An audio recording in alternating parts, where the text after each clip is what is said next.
Sekali lagi, shalom. Amin. Sekali lagi lebih semangat lagi, shalom.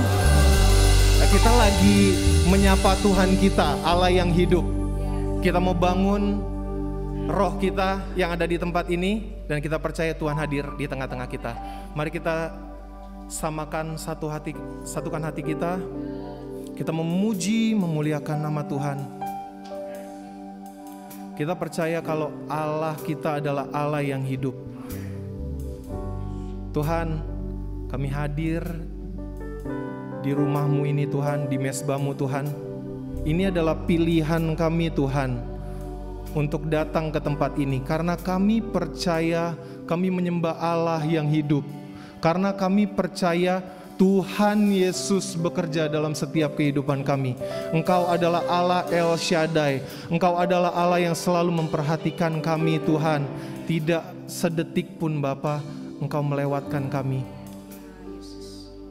Yes Lord. Yes. Mari katakan.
Semua saudara kita katakan El Shaddai, El Shaddai,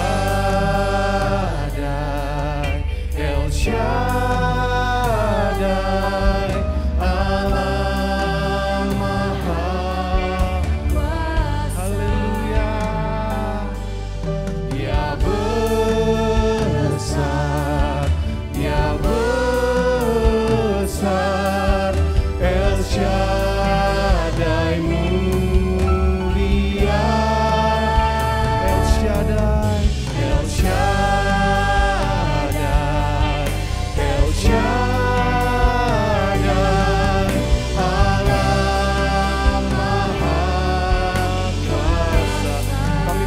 Kami diberkati Tuhan, berkat-Nya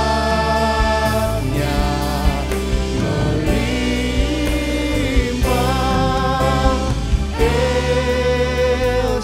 Berikan kemuliaan untuk Tuhan, haleluya. Mari kita katakan dari awal, tak usah ku takut. Tak usah ku takut. Katakan dengan iman, Allah.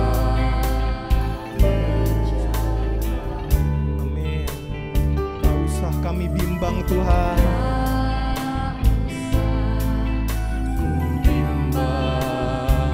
kami dipelihara Tuhan, amin.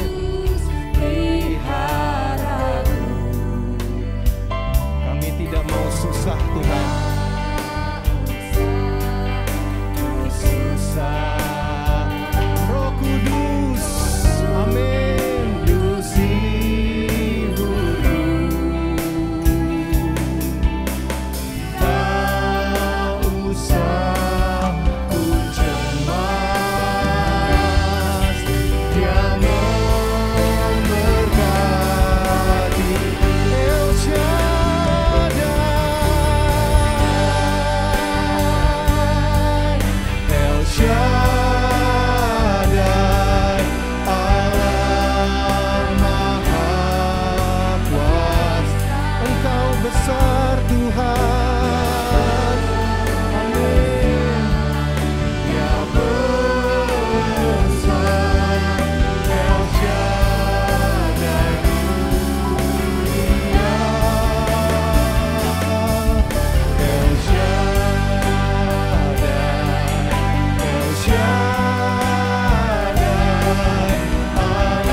Kami mau nikmati hadirat-Mu Tuhan. Kami mau nikmati kuasa-Mu Tuhan. Kami percaya Engkau bekerja Tuhan.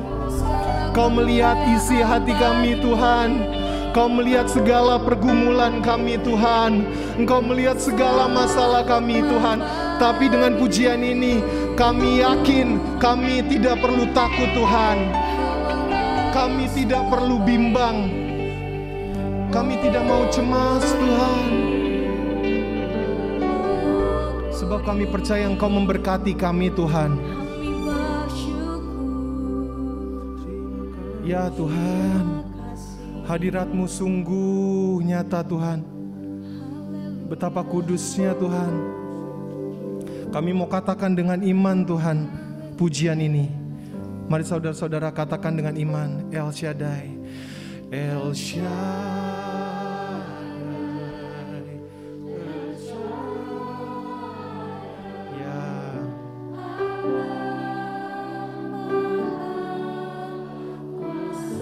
Diberkatilah Engkau. Yes. Tuhan menyembuhkan.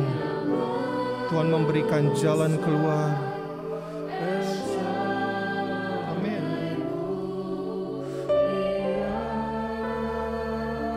Amin.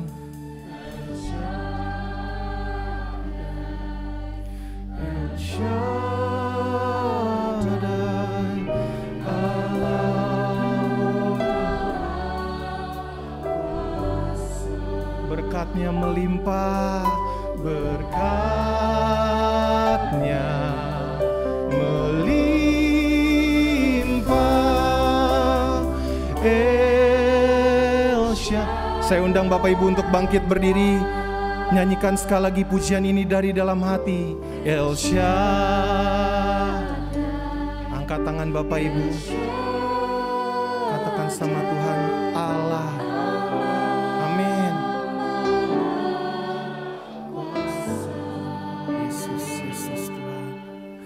Dia besar, Dia besar, El Shaddai mulia, El Shaddai, El Shaddai. Lepaskan beban Bapak Ibu. Amin. Kami percaya kami diberkati Tuhan. Ya, melimpah El Shaddai.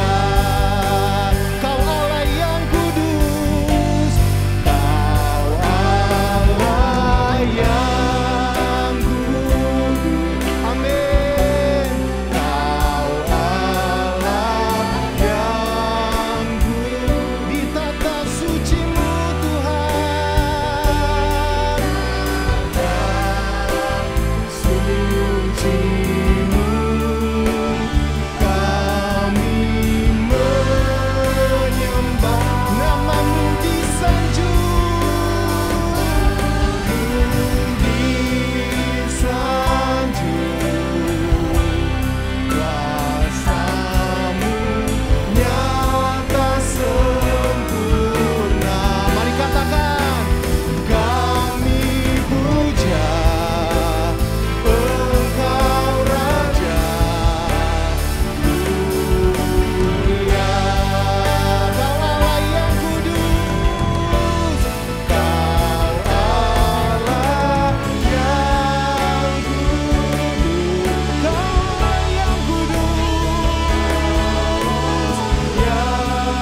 Inilah pujian kami Tuhan, karena kami percaya Engkau Allah Raja yang mulia. Terima kasih Tuhan, kami siap untuk memuji dan memuliakan nama-Mu lebih lagi Bapa. Terima kasih, di dalam nama Tuhan Yesus Kristus kami berdoa. Haleluya, amin. Sekali lagi shalom. Berikan senyum yang terbaik untuk kanan dan kiri walaupun ditutup sama masker. Ucapkan shalom, shalom, shalom. Kita percaya kalau Allah kita adalah Raja yang mulia. Kita adalah umat pemenang. Ada amin? Amin. Mari katakan.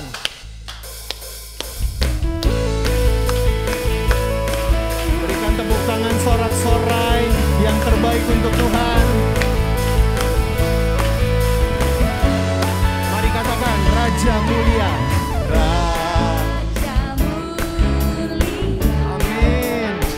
Kita Allah pemenang, Allah pemenang, Bapa yang kekal, berkuasa selamanya. Segala ciptaan,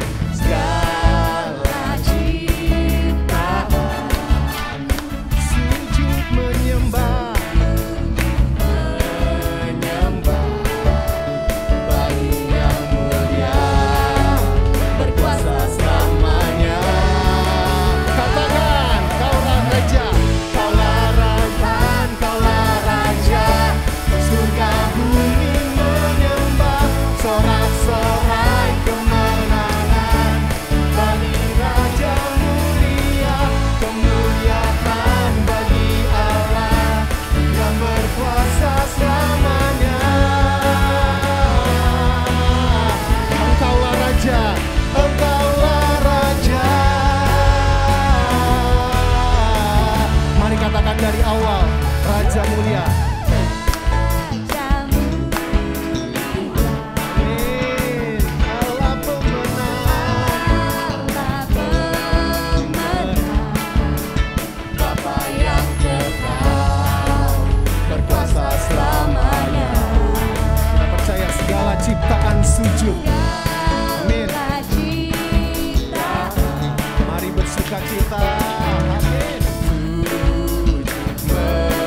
Menyembah bagi yang mulia, berkuasa selamanya. Mari katakan dengan iman, Kaulah Tuhan, Kaulah Tuhan, Kaulah Raja. Surga bumi menyembah, sorak-sorai kemenangan. Bagi Raja mulia, kemuliaan bagi Allah yang berkuasa selamanya. Mari jemaat saja katakan, Kaulah Tuhan. Yes, surga bumi menyembah, sorak-sorai kemenangan. Bagi Raja mulia, kemuliaan bagi Allah yang berkuasa selamanya. Engkaulah Raja, Engkaulah Raja. Kita katakan, Engkaulah Tuhan, Engkaulah Tuhan. Amin. Berikan sorak-sorai kemuliaan yang terbaik bagi Tuhan. Amin.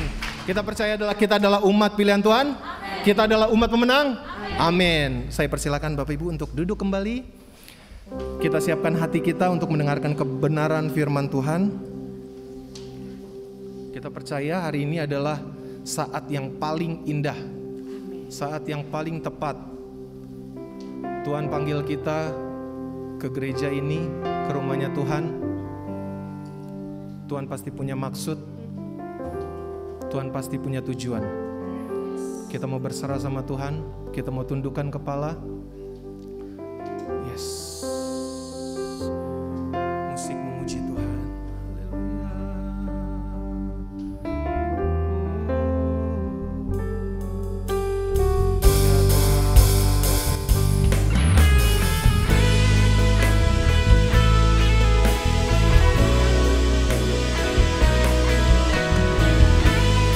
Kami mau berhadapan Tuhan dengan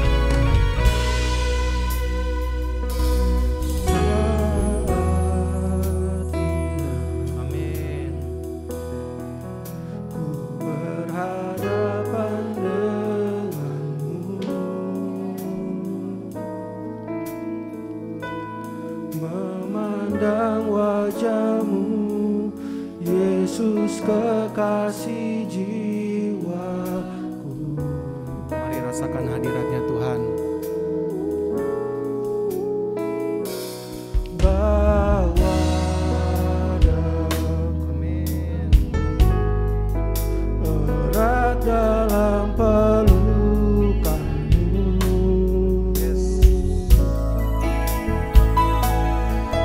menikmati kasih dan indahnya hadirat-Mu. Mari jemaat Tuhan katakan hadirat-Mu Tuhan. Hadirat-Mu Tuhan, ku rasakan ya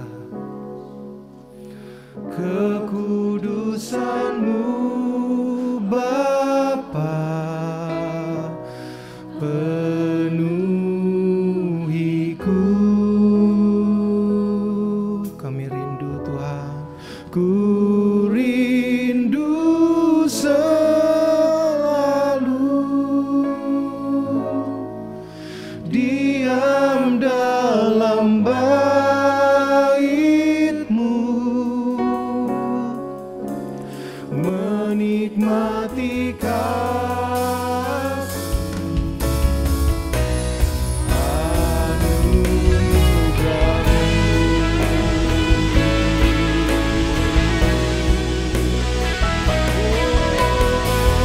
kami mau menikmati Tuhan hadirat-Mu. Mari katakan dari awal, saat indah, saat indah, berhadapan dengan-Mu, memandang wajah-Mu, Yesus kekasih jiwaku.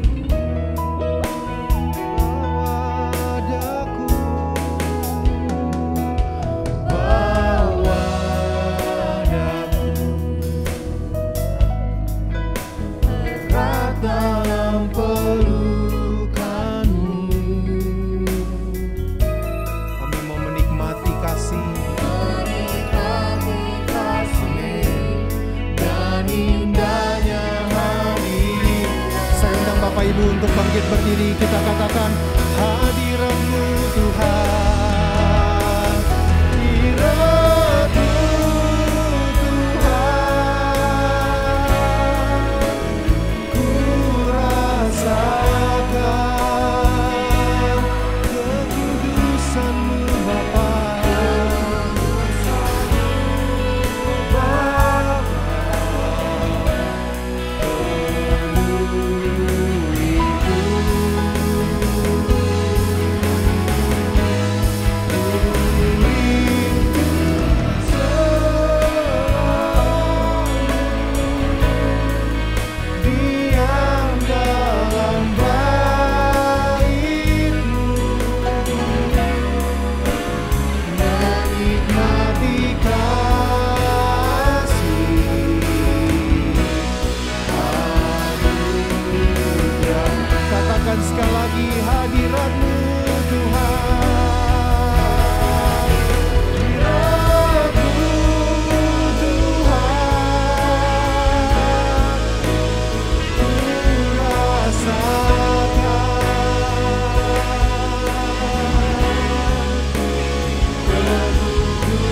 kita masuk pada pembahasan tentang kesehatan roh, jiwa, dan kemudian pembahasan tubuh pada bulan ini, saya juga akan bicara tentang bagaimana kita bisa menjaga keseimbangan hidup antara roh, jiwa, dan tubuh. Dan firman Tuhan saya akan sampaikan dengan judul sehat, roh, jiwa, dan tubuh. Baik, sekarang kita masuk pada Alkitab kita baca Keluaran 23 ayat yang ke-25. Demikian firman Tuhan. Bersama-sama kita baca 2-3. Tetapi kamu harus beribadah kepada Tuhan Allahmu, maka Ia akan memberkati roti makananmu dan air minumanmu, dan Aku akan menjauhkan penyakit dari tengah-tengahmu. Amin. Saudara-saudara, ini adalah janji Tuhan. Tuhan ingin agar kita hidup sehat. Kalau kita mentaati perintah Tuhan, maka Dia akan menjauhkan segala macam penyakit dari antara kita. Dari sini kita tahu bahwa kehendak Tuhan adalah agar kita hidup sehat. Sehat itu lebih penting dari sekedar sembuh. Sebab kalau saudara sembuh berarti saudara mesti sakit dulu lalu kemudian pulih. Tapi kalau sehat, kondisi kita tetap fit, tetap prima.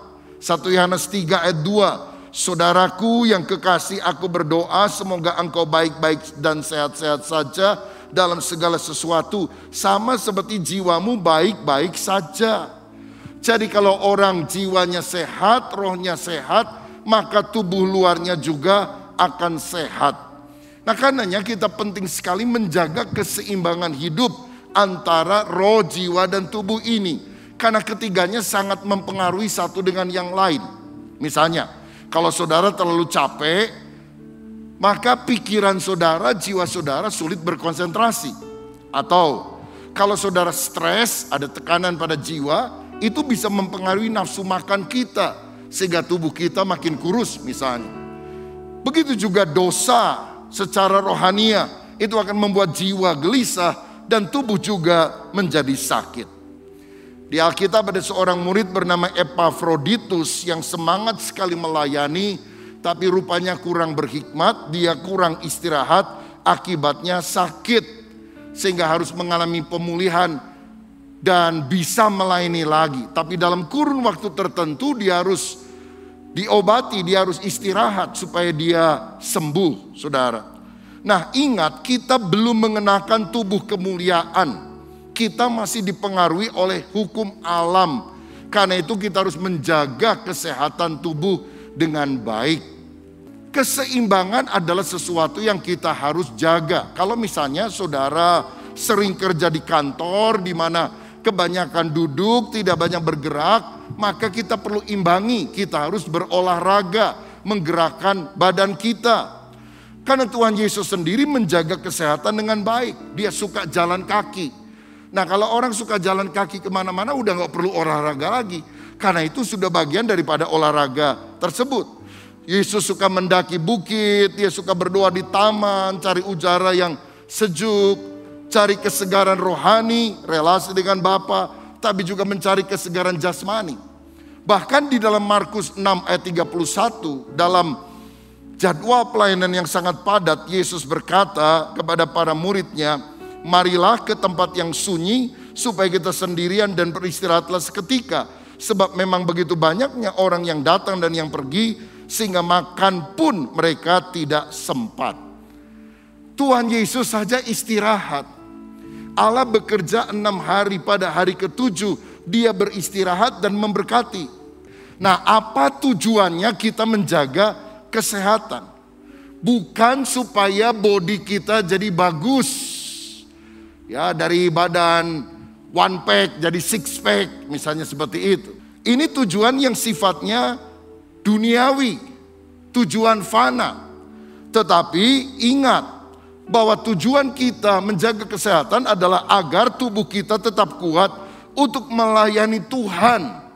Jadi tujuannya kekal, bukan hanya body tambah bagus, tapi saya punya kesehatan panjang umur untuk bisa berbuah lebih lama di dalam ladang pelayanan untuk kemuliaan Tuhan. Nah, saudara tahu menurut 1 Tesalonika 5:23, manusia itu diciptakan sebagai makhluk 3 dimensi. Dikatakan begini, semoga Allah damai sejahtera menguduskan kamu seluruhnya, dan semoga roh, jiwa, dan tubuhmu terpelihara sempurna dengan tak bercacat pada kedatangan Yesus Kristus Tuhan kita. Roh, jiwa, dan tubuh. Ada 3 hal yang mempengaruhi kesehatan kita, yaitu hukum di alam roh, hukum di alam jiwa, dan hukum di alam tubuh. Ini yang saya mau jelaskan. Yang pertama, ada hukum rohani yang kita harus taati, tidak boleh kita langgar. Saudara tahu bahwa roh kita itu diciptakan oleh Allah bukan hanya supaya kita bisa berelasi dengan Tuhan, tapi untuk kita bisa menguasai jiwa dan tubuh kita. Roh, spirit itu raja yang bisa memerintah jiwa dan tubuh. Tetapi sayang ketika manusia jatuh dalam dosa, rohnya mati. Maka fungsi roh ini menjadi kacau.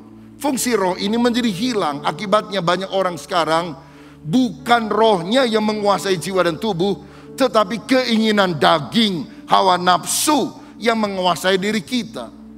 Dalam Roma 7 ayat 22-23 dikatakan, sebab di dalam batinku aku suka akan hukum Allah, tetapi di dalam anggota tubuhku aku melihat hukum lain yang berjuang melawan hukum akal budiku dan membuat aku menjadi tawanan hukum dosa yang ada di dalam anggota-anggota tubuhku.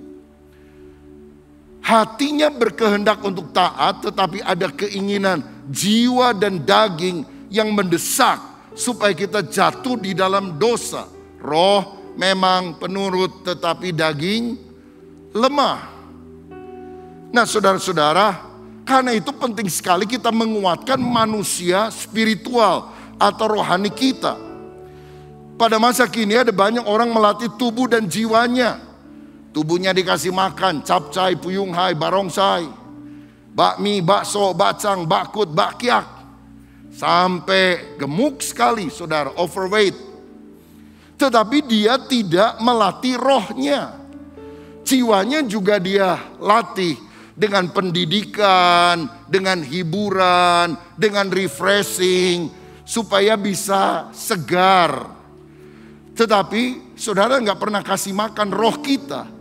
Akibatnya banyak orang tubuhnya montok, imannya rontok, saudara. Betapa kita harus menjaga kesehatan roh kita. Karena roh manusia adalah kekuatan bagi jiwanya. Roh manusia adalah kekuatan bagi tubuhnya. Kalau orang rohnya lemah, pikiran dan tubuhnya akan lemas. Tapi sebaliknya kalau orang rohnya sehat, mestinya jiwa dan tubuhnya juga menjadi sehat. Nah jika demikian, bagaimana agar roh kita sehat? Siapa yang mau rohnya sehat, kuat di dalam Tuhan? Boleh angkat tangan? Haleluya. Yang pertama saudara sekalian, roh itu akan kuat dan sehat kalau kita memberi makan dengan firman. Merenungkan firman, itu kuncinya. Mazmur 1 ayat 1-3. Berbahagialah orang yang tidak berjalan menurut nasihat orang fasik, yang tidak berdiri di jalan orang berdosa, yang tidak duduk dalam kumpulan pencemooh, tapi yang kesukaannya ialah Taurat Tuhan. Dan yang merenungkan Taurat itu siang dan malam. Ia seperti pohon yang ditanam di tepi aliran air, yang menghasilkan buahnya pada musimnya, yang tidak pernah layu daunnya. Apa saja yang diperbuatnya berhasil. Bahagia dan berhasil Tuhan akan berikan bagi orang yang suka merenungkan firman Tuhan. Bukan hanya dengar khotbah sekali seminggu, tapi setiap hari membaca firman. No Bible, no breakfast. Tidak baca Alkitab, tidak sarapan. No Bible, no bread. Tidak baca Alkitab, tidak makan roti. No Bible, no supermi. Tidak baca Alkitab, jangan makan supermi. Saudara-saudara, karena Alkitab ini adalah makanan rohani. Yesus bilang dalam Matius 4 ayat 4, manusia tidak hidup dari roti saja, tapi dari setiap firman yang keluar dari mulut Tuhan. Kalau saudara makan roti, makan nasi untuk menguatkan tubuh kita, maka kita harus makan firman untuk menguatkan roh kita, saudara. Amsal 4 ayat 20-22. Hai anakku, perhatikanlah perkataanku, arahkanlah telingamu kepada ucapanku. Janganlah semuanya itu menjauh dari matamu, simpanlah itu di lubuk hatimu. Karena itulah yang menjadikan kehidupan bagi mereka yang mendapatkannya. Dan apa? Kesembuhan bagi seluruh tubuh mereka. Kesembuhan, kesehatan, kekuatan Tuhan berikan ketika kita membuka telinga kita akan firman. Kekhawatiran menjauh dari hidup kita. Hal-hal buruk jauh dari hidup kita. Sehingga kita relatif lebih sehat. Oleh karena kita taat kepada firman.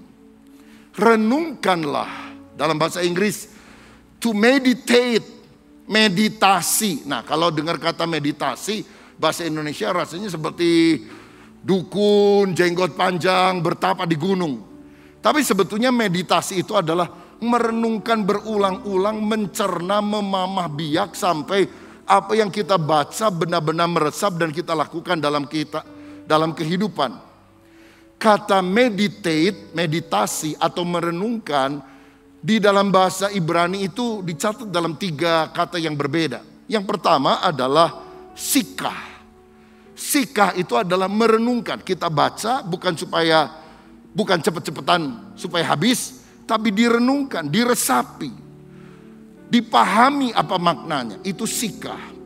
Yang kedua hagah. Hagah artinya memperkatakan, membuat pengakuan yang positif, karena pengakuan positif itu berkuasa. Jangan engkau lupa memperkatakan kitab Taurat ini, tapi renungkanlah itu siang dan malam. Bertindaklah hati-hati sesuai dengan apa yang tertulis di dalamnya. Maka perjalananmu akan berhasil dan engkau akan beruntung. Saudara, setelah direnungkan harus diucapkan, diperkatakan. Amsal 16 ayat 24, perkataan yang menyenangkan adalah seperti sarang madu, manis bagi hati dan obat bagi tulang-tulang. Jangan suka ngomong negatif. Jangan suka ngomong jelek. Aduh, mati gua. Mati beneran kan, saudara. Bodoh banget sih kamu. Kita bisa marah sama anak kita. Kamu nilainya jelek, dasar anak bego. Anaknya bilang, "Pak, saya memang nilainya jelek. Tapi bego kan kata-kata kasar. Papa suka ke gereja. Papa suka pelayanan. Masa ngomong bego?" Kaget papahnya ditegur anaknya. Dia putar otak, nak, maksud bapak kamu harus rajin belajar. Karena bego itu singkatan, B-E-G-O, bangkitlah engkau, gunakan otakmu, katanya saudara. Ya, kadang-kadang kita pinter ngeles begitu. Padahal Tuhan ingin perkataan kita adalah perkataan yang beriman. Aku tidak akan mati, tapi aku akan hidup dan aku akan mempermuliakan Tuhan. Itu yang saudara harus katakan ketika engkau sakit. Aku tidak akan mati, aku akan hidup, aku akan mempermuliakan Tuhan. Sebab oleh bilur Kristus aku telah disembuhkan. Nah, yang ketiga adalah higayon. Higayon artinya melakukan atau menyanyikan firman. Firman itu bukan hanya dibaca, direnungkan, bukan hanya diperkatakan, dinyanyikan. Itu sebabnya orang yang suka menyanyi memuji Tuhan, itu hatinya akan dikuatkan oleh Tuhan. Hatinya akan lebih melekat kepada Tuhan. Aduh, suara saya fals, gak kayak Feren. Gak apa-apa, Tuhan lihat hati saudara. Dan saya mau bilang, kalau engkau suka menyanyi dengan suara keras, walaupun kau punya masalah, engkau akan sadar, ternyata masalahmu gak seberapa. Karena suaramu lebih parah dari masalahmu, saudaraku. Jadi ada sedikit penghiburan begitu ya. Mari kita meditate firman. Merenungkan, memperkatakan, menyanyikan. Sikah, hagah, higayon. Nah, hal kedua untuk membuat roh kita kuat adalah berdoa. Saudara, doa dengan apa? Alkitab berkata, pertama kita harus berdoa dengan akal budi. Artinya ada pokok-pokok doa yang kita harus sebutkan, ucapkan supaya doa kita sistematis. Ini adalah hal yang baik, saudara. Tentu bukan membaca doa, menghafal doa, tapi kita tahu pokok-pokok doa. Doa buat keluarga, doa buat pemerintah bangsa negara, buat gereja Tuhan, hamba-hamba Tuhan, untuk orang yang sakit dan lemah, berdoa untuk kebutuhan pribadi. Tapi yang kedua ada doa dengan roh. Lihat 1 Korintus 14 ayat 15. Jadi apakah yang harus kubuat? Aku akan berdoa dengan rohku, tetapi aku akan berdoa juga dengan akal budiku. Aku akan menyanyi dan memuji dengan rohku, tapi aku akan menyanyi dan memuji juga dengan akal budiku. Menyanyi dengan akal, kita bisa lihat teksnya di layar. Menyanyi dalam roh adalah sesuatu yang spontan, yang mengalir dari hati. Berdoa dengan akal, artinya kita tahu topik doa yang kita harus doakan. Tapi berdoa di dalam roh, artinya kita mengangkat hati kita dengan segenap hati, menyembah Tuhan. Dan kalau saudara penuh Roh Kudus mendapatkan karunia berbahasa roh, gunakan itu, karena Alkitab berkata itu sangat penting untuk membangun iman kita, kerohanian kita. Kita tidak menggunakan akal, penalaran yang wajar, tapi kita kita menyerahkan kepada Tuhan. Tuhan, Engkau ngerti apa yang aku ucapkan dari dasar hati. Dan Allah yang menyelidiki hati kita, mengerti apa yang kita ucapkan melalui bahasa roh itu. Itu sebabnya gunakan, kobarkan karunia-karunia Tuhan termasuk bahasa roh di dalam doa-doa kita. Kalau ada yang belum mendapat, mintalah, kata Tuhan, aku akan berikan kepadamu. Carilah, kamu akan mendapat, ketuklah, pintu akan dibuka bagimu. Ini aspek pertama, membangun roh dengan merenungkan firman dan berdoa. Yang kedua, saudara sekalian, membangun aspek jiwa juga sesuatu yang sangat penting. Orang yang jiwanya sakit itu khawatir, stres, tegang. Sebaliknya orang yang jiwanya sehat, ada damai sejahtera dalam hidupnya. Ada sukacita yang dia alami. Dan itu yang akan membuat dia menjadi kuat, tubuhnya sehat.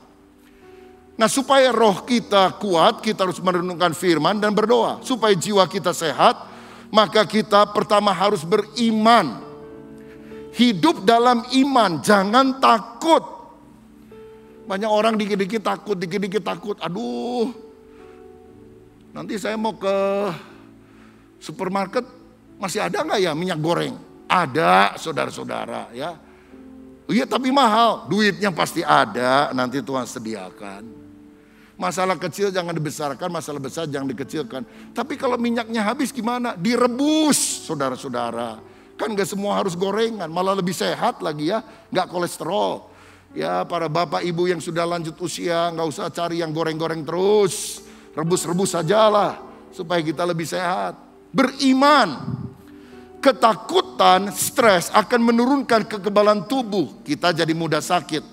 Karena itu buang emosi yang negatif. Efesus 4 ayat 31-32 berkata, segala kebahitan, kegeraman, kemarahan, pertikaian, fitnah, hendaklah dibuang dari antara kamu. Demikian pula segala kejahatan. Tetapi hendaklah kamu ramah seorang terhadap yang lain, penuh kasih mesra, saling mengampuni, sebagaimana Allah di dalam Kristus telah mengampuni kamu. Buang semua emosi yang negatif, jengkel, pahit hati, iri sama orang. Tapi ganti dengan emosi positif, ramah, mengasihi, penuh sukacita. Itu akan membuat jiwa kita menjadi sehat dan kuat. Milikilah sikap mental positif. Dan itu akan terjadi kalau kita baca firman. Iman timbul dari pendengaran dan pendengaran oleh firman Kristus. Saudara terlalu banyak dengar omongan orang lain, imanmu drop. Engkau banyak dengar firman Tuhan, imanmu akan kuat. Dengan iman kita akan mengatasi segala tantangan, segala perkara dapat aku tanggung di dalam Yesus yang memberikan kekuatan kepadaku. Karena itu saya katakan lebih baik wajah preman tapi hati beriman, daripada wajah security tapi hati Hello Kitty. Kalau hatimu kecil, tidak punya iman, engkau tidak akan berkemenangan dalam kehidupan ini. Yang kedua, supaya jiwa kita sehat, kita harus bersukacita. Amsal 17 ayat 22, hati yang gembira adalah obat yang manjur, tapi semangat yang patah mengeringkan tulang. Nehemia 8 ayat 10, the joy of the Lord is my strength. Sukacita yang dari Tuhan adalah kekuatanku. Saudara-saudara, tertawa akan menghilangkan stres, dan tertawa sukacita baik untuk tubuh dan pikiran kita. Itu akan menghilangkan ketegangan syaraf, membersihkan pikiran yang diwarnai dengan kejengkelan, ketidakpuasan, sehingga perasaan kita segar, puas, gembira. Rajinlah tertawa, walaupun jangan tertawa sendiri. Tapi sukacita dalam hidup, jangan merengut aja, cemberut aja dalam kehidupan. Tertawa itu sehat, akan membuat orang lebih panjang umur. Karena tertawa adalah sukacita dari dalam hati yang mengalir keluar.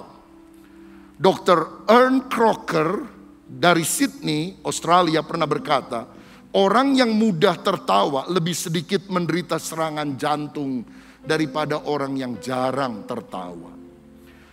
Dr. Raymond Moody dari Universitas Virginia, Amerika Serikat berkata, tertawa adalah obat penenang alamiah yang paling manjur. Banyak orang ke gereja mukanya muram, mendengar khotbah wajahnya suram, pulang kebaktian tampangnya seram. Lah kalau begini bagaimana orang bisa tahu ada Yesus dalam hidup kita? Saya yakin kalau gelak tawa bisa dijual di apotek dan toko-toko obat, para dokter akan memberikan resep kepada semua orang yang sakit. Tertawalah Anda 3 kali sehari sepanjang 5 menit. Karena itu akan memberikan efek yang membangkitkan kesehatan bagi tubuh kita. Ada penelitian lain katanya, orang yang suka tertawa, sukacita itu lebih awet muda. Karena untuk tertawa kita hanya pakai 13 otot.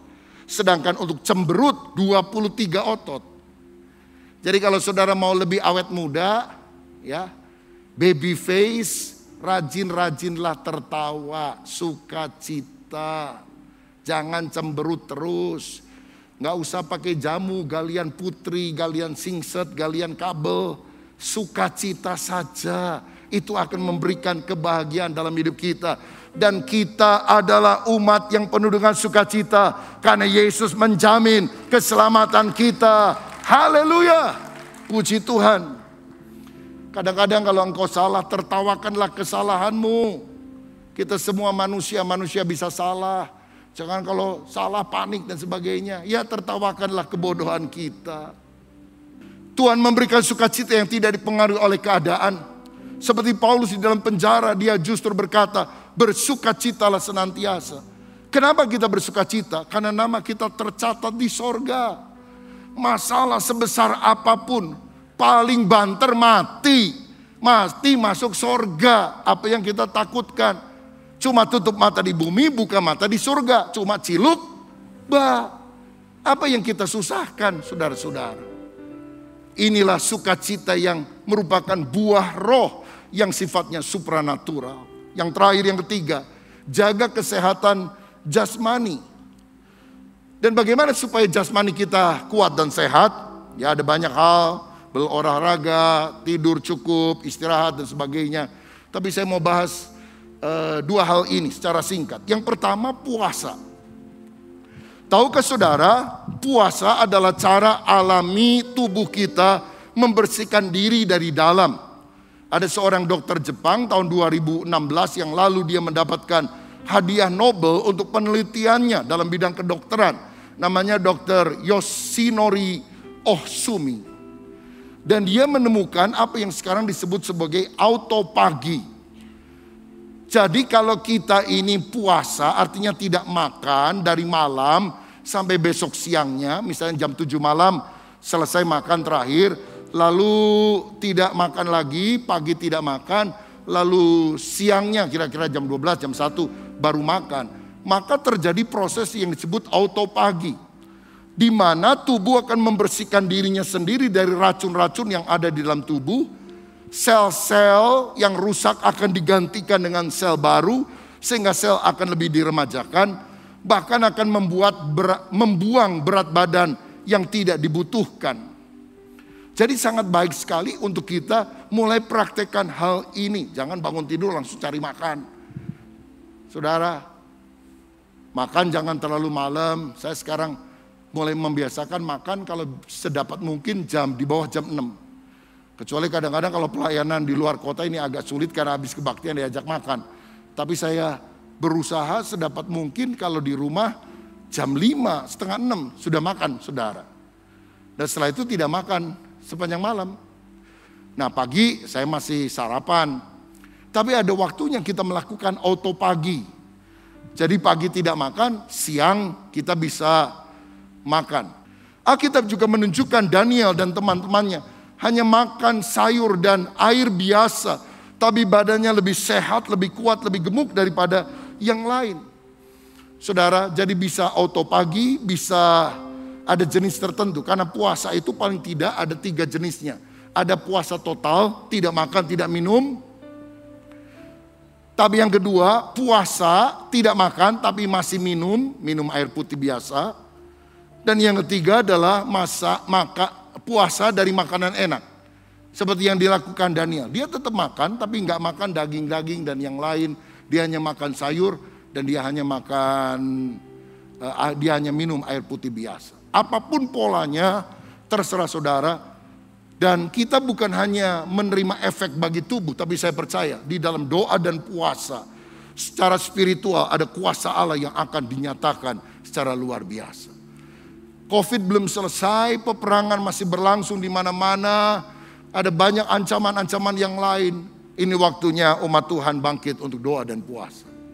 Dan yang terakhir, pilih makanan. Saudara-saudara, dalam perjanjian lama memang dibedakan antara binatang halal dan binatang haram. Dan ternyata binatang haram yang diharamkan biasanya pemakan bangkai, pemakan barang-barang busuk. Dan kalau ada binatang laut seperti tiram, udang dan sebagainya, kepiting, biasanya itu yang berada di laut bawah. Dan itu memakan seperti sampah-sampah yang jatuh dari atas ke bawah. Nah, kitab Imamat misalnya atau kitab Taurat membedakan antara halal dan haram. Tetapi sekarang dalam masa perjanjian baru Yesus berkata, apa yang masuk itu tidak haram. Apa yang keluar dari hati itu yang haram. Karena yang masuk kita makan akan dibuang ke jamban, selesai. Tapi apa yang keluar dari hati, makian, olokan, itu keluar dari hati dan menajiskan orang. Jadi gampangnya begini, babi yang masuk halal, babi yang keluar haram, saudara. Saudara makan sate babi, halal. Saudara maki orang, babi lu, haram. Loh, kalau gitu ini halal, haram, halal. Waduh, jadi pusing. Jadi rumus sederhananya beginilah. Karena kita tidak lagi hidup di bawah hukum Taurat, kita hidup di bawah hukum Kristus, hukum kasih karunia. Jadi yang paling gampang adalah sedikit halal, banyak haram. Ya, kalau mau nyoba ini dikit, oke dah. Saudara-saudara, es krim boleh? Ya dikit aja. Buah duren boleh? Ya dikit aja begitu. Sedikit halal, banyak haram. Jadi saudara nggak usah pusing mikir ya, ini halal, haram dan sebagainya. Dunia udah banyak kepusingan, udah jangan ditambah kepusingan yang lain. Sedikit halal, banyak haram gitu saudara. Nah saya mau bilang, kehidupan kita sebagai orang percaya tidak lagi dihubungkan dengan hukum-hukum agama yang berkaitan dengan kesehatan. Tidak lagi dikaitkan dengan hukum-hukum agama. Misalnya makan babi halal, haram dan sebagainya. Tidak demikian. Tapi bagaimanapun juga kita harus sadar ketika ada larangan di dalam perjanjian lama yang merupakan simbol. Itu sekarang kita harus terima sebagai hukum kesehatan. Tidak berhubungan dengan keselamatan. Tetapi itu bukan izin untuk kita makan semua. Oh, semuanya boleh kok. Saudara suka makan kecoa? Cecak? Saudara makan apa? Laler? Saudara makan cacing? Kan enggak. Jadi segala sesuatu halal, tapi tidak segala sesuatu berguna. Kita juga diberi nalar akal budi oleh Tuhan. Tidak berkaitan dengan keselamatan, karena keselamatan diselesaikan oleh Yesus. Tapi secara kesehatan kita juga perlu wise. Ada wisdom yang Tuhan berikan. Dan rumusnya ya simple tadi itulah. Sedikit halal, banyak haram. Jangan banyak-banyak. Ya, makan itu boleh. Rakus itu jangan. Jangan rakus, saudara-saudara. Banyak orang sekarang mencari kenikmatan, keinginan daging. Dan seringkali itu yang menyebabkan orang terseret di dalam hawa nafsu. Tapi saya percaya kalau kita menjaga keseimbangan antara roh, jiwa, dan tubuh, kita akan sehat rohnya, sehat tubuhnya, sehat jiwanya. Kita diberikan umur panjang untuk bisa melayani Tuhan, menjadi berkat bagi banyak orang lain. Siapa yang rindu hari ini Tuhan memberikan kesehatan ilahi kepada kita? Mari kita berdiri bersama-sama, berikan kemuliaan untuk Tuhan kita. Haleluya.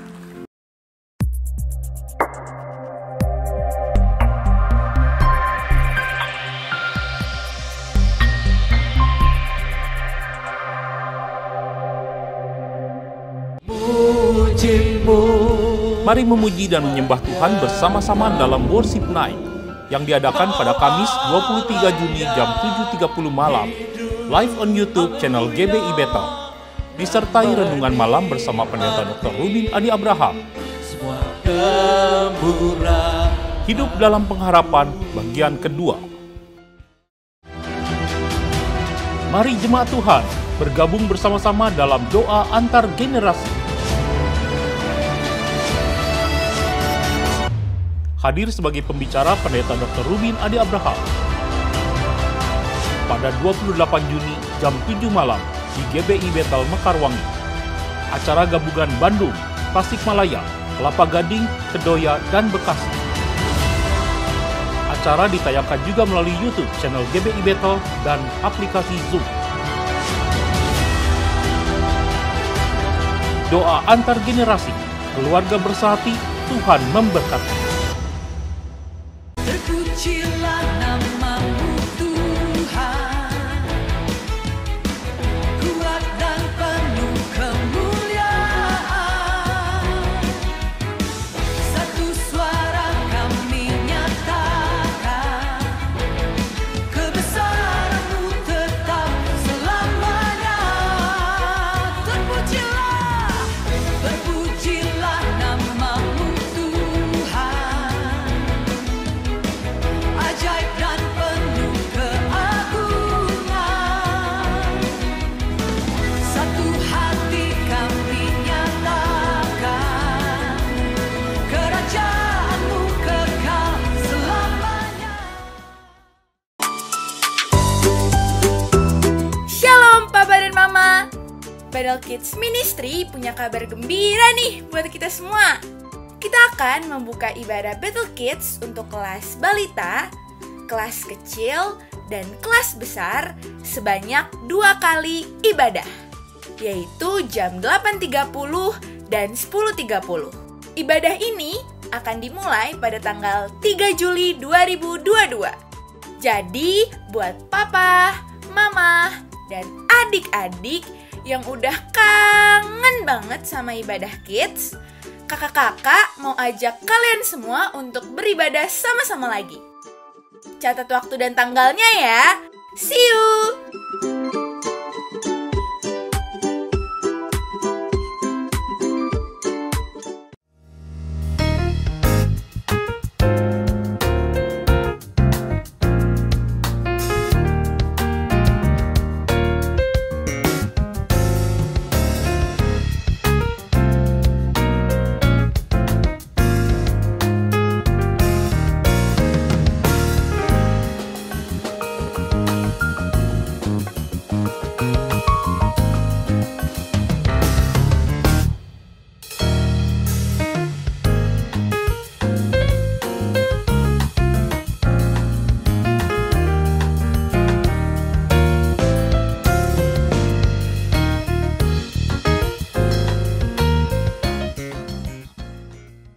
Sidang jemaat, mari angkat kedua tanganmu, siapkan hati dan terimalah berkat dari Tuhan.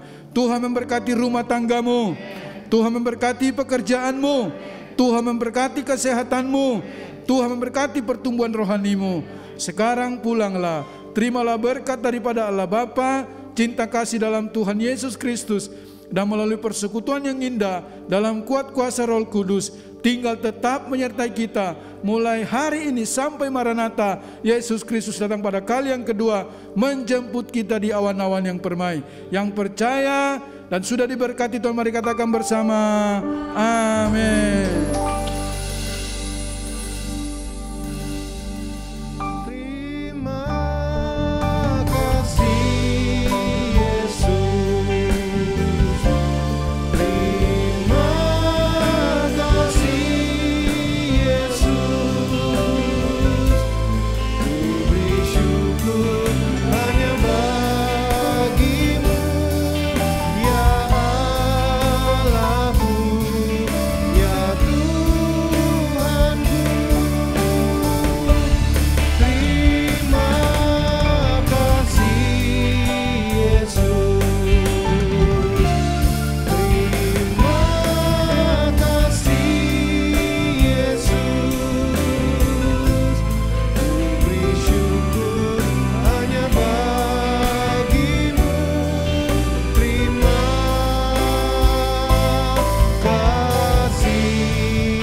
Amin. Ibadah kita telah selesai. Selamat hari Minggu, Tuhan Yesus memberkati.